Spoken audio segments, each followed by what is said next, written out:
এবং আরেকটা মারাত্মক, আমি আমার জগৎ দিয়ে, আমি একটা বিজ্ঞাপন কনসালটেন্ট এবং আমি সায়েন্স অ্যান্ড টেকনোলজি নিয়ে কিছু কাজ করি।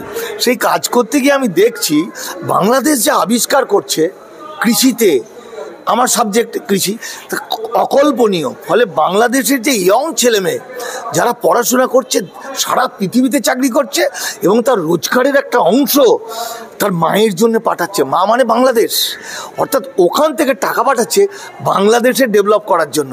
আর আমার এখানে, আমার বাংলায় বা আমার ভারতবর্ষে সরকারের টাকায়, আপনার আমার টাকায় ডাক্তার হচ্ছে, ইঞ্জিনিয়ার হচ্ছে, বড় কিছু হলে দেলা বাঙ্কারা পালিয়ে যাচ্ছে।